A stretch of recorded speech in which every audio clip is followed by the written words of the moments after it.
The rescue facility on the outskirts of Cedar Hollow, Ohio, smelled the way all such places do, of pine disinfectant and dry kibble, of worn wool blankets, and something underneath it all that was harder to name. It was the smell of waiting. Rennick Hale had worked there for 11 years, and he no longer noticed the smell. He noticed other things instead. He noticed which animals pressed themselves against the front of their enclosures and which ones pressed themselves against the back. He noticed which ones watched the door when it opened and which ones turned away. He noticed, in the particular way that only long experience can teach, the difference between an animal that had been hurt and an animal that had been broken. Virex, in his quiet and careful assessment, occupied a category all her own. She was a tabby, medium-sized, with a coat the color of old bark and pale green eyes that missed nothing.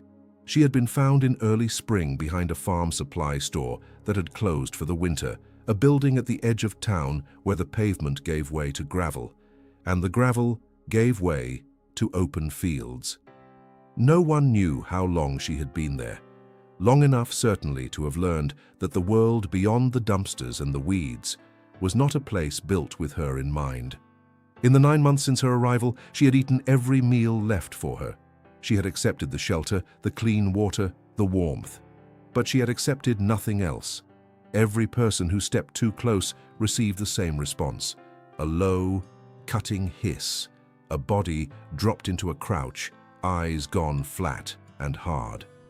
"She's not progressing," his supervisor had said once, in that careful language people use when they mean something harder. Rennick had not disagreed, but he also had not given up entirely. He kept her enclosure in the quietest row, away from the noise, away from the children who pressed their faces to the glass. He kept her feeding schedule consistent. He made sure the same worn blue blanket stayed inside with her, its familiar scent a constant in a world that had offered her very little constancy. By early October, the quiet understanding among the team was this: Virex might simply be one of those animals whose past had settled into their bones in a way that couldn't be argued with. Some wounds close, some do not. It was on a Tuesday afternoon in early October, when the light outside had turned the particular honey gold color that belongs only to that brief season, that Elowen Maris came in with her 8-year-old son. She had not planned to stay long. She knew the fluorescent lights would be too bright for him, knew the sounds would layer on top of each other in ways that made the air feel thick. She had packed a small bag, his noise-reducing headphones, and a smooth riverstone he liked to hold when things became too much. Caelum Voss was 8 years old and small for his age, with dark eyes that moved carefully over everything, cataloguing and measuring before committing to anything. He had a particular way of standing, a little apart, a little sideways, as though he preferred to take the world in from an angle rather than head-on. He had been diagnosed with autism 3 years earlier, though Elowen sometimes thought the diagnosis had named something but had not quite explained it. What it had not captured was the precision of his attention, the depth of his feeling, the way he could sit in absolute stillness for stretches of time that made other children restless, just watching him. They moved through the shelter slowly, Caelum's headphones on, his stone in his pocket. He did not react to the dogs the way some children did. No squealing, no running toward the glass. He looked at each one with the same measured consideration, nodded slightly at a few, and moved on. Elowen stayed close, but said little. She had learned over years that words, in new environments, were often more weight than help. They were nearly at the end of the last row when Caelum stopped. Virex was in the back corner of her enclosure, as she almost always was, body low, tail tucked, watching the approaching figures with eyes gone very still and very alert. Then Caelum took one more small step forward, and the hiss came, sharp, sudden, like tearing paper in a quiet room. Elowen reached for her son's shoulder, already beginning to guide him away, but she stopped, because Caelum had already sat down. Not reaching, not leaning, not trying to make himself smaller in that deliberate way adults sometimes do when they want to seem less threatening. He had simply folded himself down to the floor beside the enclosure, angled slightly away from the bars, and gone very still. He was facing forward, not at the cat, as though he had decided, in the private and wordless logic that governed so much of his understanding, that this was what the moment required. Virex did not stop hissing immediately, but she didn't escalate. Her body stayed low, but the coiled spring tension in her back legs eased by the smallest fraction. She was not looking for the next threat. She was, in some new and cautious way, simply looking. Rennick, passing the end of the row with a stack of clean bowls, stopped. He watched for a moment, said nothing, and moved on. But he left the aisle quieter than he had found it. Caelum stood for a long while, her hand still half extended toward a shoulder she had not touched. The light through the single high window fell in a long diagonal across the floor, warm and unhurried, and her son sat in it like a small, serious stone in the middle of a stream. She did not guide him away. She sat down beside him instead. And the three of them, the woman, the boy, and the cat who had forgotten how to trust, stayed together in the late afternoon, quiet until the light shifted. And it was time to go home. They came back the following Tuesday. On the drive to school Monday morning, Caelum had said without preamble or context, "The cat has green eyes," and then said nothing else about it. But Caelum had heard it, the way she heard most things he said, as a door left open rather than a statement completed. So on Tuesday afternoon, after school, she turned the car towards Cedar Hollow. Caelum sat in the same spot, the same angle, the same stillness. He had brought 3 smooth stones from home, and he arranged them on the floor in a careful line, moving each one with small, deliberate adjustments until the spacing satisfied him. Virex watched from the middle of her enclosure this time, not the back corner, the middle. She did not hiss. She did not move toward him either, but there was a quality to her stillness that was different from her usual braced-for-danger posture. Her tail was low, but not tucked. Her ears were alert, but not pinned. She looked the way a person looks when they are listening to a sound they have not yet decided whether to trust. The visits became a pattern without anyone formally deciding they would. Tuesday and Thursday afternoons, always in the late hours when the shelter softened under the changing light. Caelum brought different things: stones, a small wooden puzzle, a well-worn paperback he turned to the pages of, simply for the texture under his fingers. He never tried to call to Virex, never made the kissing sounds that children sometimes use with animals, never extended his hand through the bars. He simply arrived and sat and was. There is a particular quality to the silence of a child who is not performing stillness, but simply inhabiting it. Children who are still in that real way carry no agenda in their bodies. There is nothing to read in them except presence. And Virex, who had spent 9 months reading threat signals with the precision of a creature whose survival had depended on it, found nothing in Caelum that required a response. In the 3rd week, she began sitting at the front of the enclosure. Rennick noticed. He mentioned it to his colleague Dara as they were finishing the evening rounds. They both stood at the end of the aisle in the particular silence of people who have seen enough to know that what they are watching is unusual. "She never does that," Dara said. "No," said Rennick. "What is it about the boy?" Rennick was quiet for a moment. "He doesn't want anything from her," he said finally. "You can see it. He's just, there." In the 4th week, Virex ate her dinner while Caelum was still sitting in the aisle. She had never done this before, had always waited until the coast was fully clear before approaching her food bowl. But that particular Thursday, as Caelum sat working through the arrangement of 5 stones with the focused patience of a craftsman, Virex walked to her bowl and ate with a calm and unhurried steadiness that made Rennick set down his clipboard and stand very still. Caelum noticed too. She looked at her son, who had not looked up from his stones. "Caelum," she said softly. "I know," he said. He had not looked at the cat either, but he had known. Caelum felt something in her chest that she could not immediately name, a loosening perhaps, or the easing of a tension she had held for so long she had stopped noticing it was there. She had spent 8 years hoping, in ways she rarely voiced, that her son would find something that recognized him. Not in the way that required him to change or perform or translate himself into a language more comfortable for the world. Something that would simply meet him as he was. She had not expected it to be a feral tabby cat in a shelter on the edge of town. But hope, she had learned, rarely arrives through the doors you leave open for it.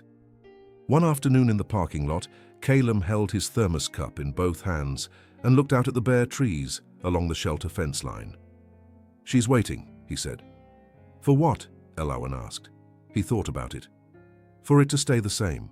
She turned the phrase over later, washing dishes in the quiet kitchen, waiting for it to stay the same.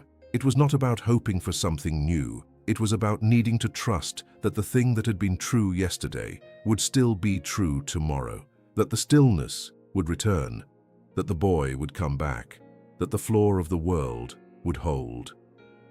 The first weekend of November, the shelter held its largest adoption event of the year. Elowen had not planned to bring Caelum that Saturday, but the morning had started well, and Caelum had asked twice about the cat, which was something he rarely did, and she had found herself thinking that perhaps a brief visit, just 15 minutes in and out, might be manageable if they arrived early before the crowds. They did not arrive early enough. The parking lot was already busy when they pulled in, and the noise reached them before they were even through the door. Children's voices layered over adult ones, a dog barking somewhere down the hall, the particular compressed chaos of a place that had been arranged for calm and had been filled past its quiet limit. They made it through the entrance and down the main corridor. Then they turned into the last row. It had not been protected from the noise. A family with 3 young children had paused in front of Virex's enclosure, the children tapping the bars with the unself-conscious enthusiasm of people who have not yet learned that wire is a barrier rather than an invitation. Someone dropped something metal in the corridor behind them, a sharp crack of sound that rang off the walls. Virex snapped, not toward Caelum. She had not yet seen him. She snapped back into herself, back to the corner, back to the posture Rennick had thought they had moved beyond. The hissing was different from before, higher, more sustained, a sound made entirely of fear rather than warning. Her body was flattened to the floor, all 4 feet tucked under her, eyes showing the whites at their edges. Caelum stopped walking. Elowen watched his face. He was looking at Virex with the specific and silent ache of seeing something he cared about hurting and not being able to change it. "We should go," she said gently. He nodded, but slowly. The nod of someone agreeing to something that costs them. He did not come to the shelter on Tuesday or Thursday. At the shelter, Rennick noticed immediately. Virex had not returned to the front of her enclosure. She had not eaten well in 2 days. She was not hissing, the aggression had gone out of her, but she had folded back into something quieter and harder to reach. A kind of withdrawal that Rennick recognized as different from her original wariness. This was not the defended posture of an animal that had never trusted. This was something closer to grief. But what neither he nor Elowen fully understood yet was that something had changed in Virex that could not be undone simply by the interruption. You cannot unknow a thing once you have known it. A door, once opened even slightly, does not return to exactly the same position. 5 days passed. On the 5th evening, Caelum came to the dinner table with the particular focus in his eyes that Elowen recognized as something resolved rather than something decided. "I'm going back Thursday," he said. "She waits," he said, and then, after a pause, "She doesn't know I'm coming back." "But you are," she said. He nodded once. "Yes." She held that moment carefully, the way she held a lot of moments with her son, gently, aware of how much was in them, aware that the thing he had said was not only about a cat, it was about what it meant to return, to be the kind of presence that comes back, to give someone something, a reason to keep waiting. He came back on a Thursday when the rain had been falling since morning. It was the kind of rain that Cedar Hollow gets in the deep middle of November, steady and soft, without the drama of a storm, just a grey and settled presence that softened the edges of everything it touched. The shelter roof, old metal over old beams, gave it a particular sound, a low, continuous hush that filled the corridors with something that felt less like noise and more like permission to slow down. Caelum did not bring his stones that day. He brought nothing, just himself and the quiet that travelled with him, and he sat down in the same spot on the floor in exactly the way he had sat every other time, as though no interruption had occurred and no time had passed. Virex was in the middle of her enclosure. She watched him with the careful, measuring attention of an animal taking a recalculation, reassessing something she had believed, and then doubted, and was now being asked to believe again. Her ears moved. Forward, then sideways, then forward again. Minutes passed. The rain kept its steady hush on the roof. Then Virex moved, not away, not into the back corner. She moved forward, and then, as though reconsidering, stopped in the middle of the enclosure and sat. Halfway. That was the word that came to Rennick later. She came halfway. And then she stayed. In early December, during a steady rain, when the shelter was quiet and the roof was singing its low hush, Caelum had been sitting for 23 minutes, and Virex had been at the front of her enclosure for the last 11 of them. She moved toward the bars. Her steps were slow and considered, each one placed with the deliberateness of a creature that has learned that the ground cannot always be trusted and so must be tested before it is claimed. She moved until she was at the front edge of the enclosure, and she stopped there, and she looked at the boy sitting on the floor beside her. He had not moved. He was not looking at her. The rain kept its hush on the roof, and then, with the slowness of something that has been considered for a very long time, she extended her front paw through the gap in the bars. The room went absolutely still. Rennick, at the end of the row, stopped breathing. Autism pressed her hand over her mouth. Caelum looked down. The paw rested on the floor beside his shoe, just the outer edge of his shoe, the worn rubber of the toe, a contact so light it might have been accidental. But it held there. It did not pull back. Caelum looked at it for a long moment. Then he shifted his gaze forward again, back to the neutral middle distance he always kept his eyes on during these visits. The paw stayed. For 43 seconds, Rennick counted later, not because he thought anyone would ask, but because some moments want to be measured. Virex kept her paw extended through the bars and resting against the boy's shoe, and then she withdrew it, slowly, and sat back and began to wash her face, with an air of complete composure, as though she had simply been attending to a small errand. Autism realized she was crying only when she tasted salt. Rennick walked down the aisle toward them, not quickly, and stopped a few feet away. "She's never done that," he said. His voice was quieter than she had ever heard it. "No," she agreed. He was quiet for another moment. "I'll start the paperwork," he said. 2 weeks later, they brought her home. The first night was hard. Virex disappeared within 10 minutes of arriving. A narrow, warm house on a tree-lined street in Cedar Hollow, with a front porch that had a wind chime and a kitchen that smelled of cinnamon and wood floors that creaked in an amicable way when you walked on them.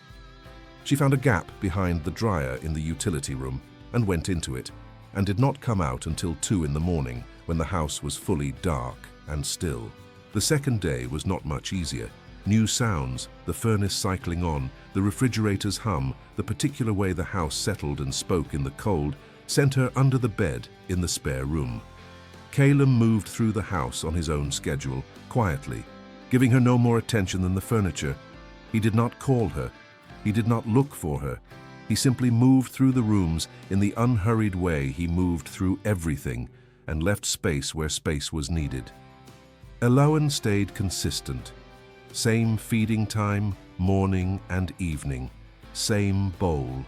Same corner of the kitchen. She kept the television volume low. She kept the routine as steady as she could. On the 5th day, Virex appeared at the doorway of the living room. She stood there for a long time, looking in. The living room was not empty. Caelum was on the floor with a book, and Elowen was in the armchair. Neither of them looked up. The room held its usual quiet. After a few minutes, Virex retreated. But she came back. Progress, Elowen was learning, does not always announce itself. Sometimes it arrives in a series of small, unremarkable moments that only reveal their significance when you look back at them from a little distance. The morning Virex ate in the kitchen without bolting. The afternoon, she walked past the sofa without skimming the far wall. The evening, Caelum was on the floor doing his puzzle. And Virex settled herself 8 feet away and began to wash her face. There was a morning in the second week when Elowen looked up from her coffee to find Virex sitting in the hallway, watching her with those pale green eyes. Not with wariness exactly, something more like assessment. The look of a creature conducting an ongoing evaluation and finding the results acceptable. "You're still deciding," Elowen said aloud. Virex's tail moved once at the tip. "That's all right. Take all the time you need." She meant it. And she thought, not for the first time, that there was something instructive in the cat's pace, in the refusal to rush toward a trust that needed to be built rather than claimed. The world moved fast and grew impatient with its own impatience, and here was a small tabby animal teaching a 53-year-old woman that the things worth having are almost always the ones that ask you to wait. The turning point came on a Wednesday afternoon in late December. A train passed through Cedar Hollow, a long freight train that used the line behind the neighborhood, something Elowen had long since stopped registering. But the vibration of it moved through the house in a particular way, low and present. And the winter light came through the living room window in a long angle that settled on the floor in a warm rectangle, exactly the width of the space beside the sofa where Caelum was sitting.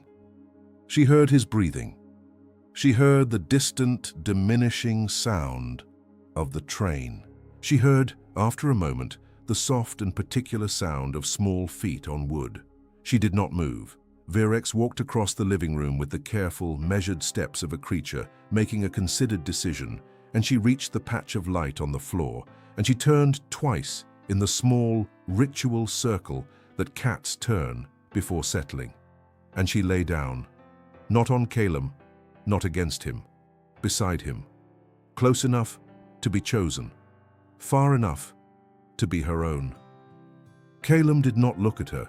He kept his eyes on the page of his book, though Elowen could see by the slight change in his stillness that he was aware of every bit of it. His hand, resting on the floor beside the book, was very still. After a long moment, Virex tucked her nose beneath her tail and closed her eyes. They stayed that way until the light shifted and the room went blue with early evening. In the weeks and months that followed, Virex never became a cat for everyone. She still retreated when strangers came to the house. She still startled at sudden sounds. The fear was still there, not gone, not cured, but quieter. And in the quietness of it, more manageable. She had learned, in the way that living things learn the most important lessons, that safety was not a property of the world, but a property of certain presences within it. Caelum grew. He remained, in all the ways that counted himself, precise and careful and capable of a stillness that other people spent years trying to learn. But there was something in him that had opened quietly in the months since October. He smiled more readily. He sat in rooms where people were present without needing to be at their edges. His teacher mentioned the change at the winter conference, using words like settled and present, and Elowen had smiled and said simply, "He found a cat." The teacher looked slightly puzzled. Elowen did not try to explain further, because some things resist explanation and do not need it. What she understood was this: her son had walked into a shelter and sat beside a broken thing and offered it the rarest possible gift, presence without demand. He had not tried to fix Virex, had not tried to convince her, had not wanted anything from her that she was not ready to give. He had simply arrived and been still. and returned when he said he would return. And Virex? Who had been found behind a closed building at the end of winter and had spent 9 months unable to trust the world enough to turn her back on it, had chosen to stay. Not because she had been healed, not because the fear was gone, but because someone had sat beside her in the silence and asked for nothing, and kept coming back. And she had decided, in the slow and careful way that real decisions are made, that this was a world she was willing to remain in. On the last evening of the year, Elowen sat on the living room sofa with a glass of warm cider and the television off, and the house gathered in its familiar quiet. Outside, Cedar Hollow was cold and still, a few lights from neighbors' windows making yellow squares on the dark. The wind moved through the bare trees along the street. The wind chime on the front porch rang its small, light music. Caelum was already asleep. Virex was in her spot on the floor beside the sofa, curled tight, her breathing slow and even. In the low light, the pale green of her eyes, half open, watching nothing in particular, simply present, caught the glow from the streetlight outside and held it. Elowen looked at her for a long time. She thought about the word trust, what it cost to give it away, and what it meant to receive it from something that had every reason not to. She thought about her son, who had understood, without anyone teaching him, that the deepest kind of kindness was simply the willingness to be there, to keep showing up, to ask for nothing and offer everything. She thought that she had been taught by a small tabby cat and an 8-year-old boy a lesson that the world spent most of its time making difficult, that you cannot reach a frightened thing by moving toward it too fast, that patience is not passive, it is the most active and demanding thing a person can offer, that the greatest gift is not rescue or repair, but the steady, unhurried presence of someone who will still be there tomorrow, and that sometimes in the middle of an ordinary life, in an ordinary town, in the quietest row of a rescue shelter on the edge of fields gone brown for winter. Grace arrives, not in the form you expected, not through the door you left open for it, but in the form of a small paw extended through the bars of an enclosure toward a boy sitting still in a patch of afternoon light. That is enough. That has always been enough. Virex shifted in her sleep, stretched one front paw forward without waking, and tucked it back. The wind chime rang once and went quiet. The light from outside moved slightly as the wind moved the shadows of the trees. She had chosen to stay, and in the choosing, they had all found something they had not known they were still looking for.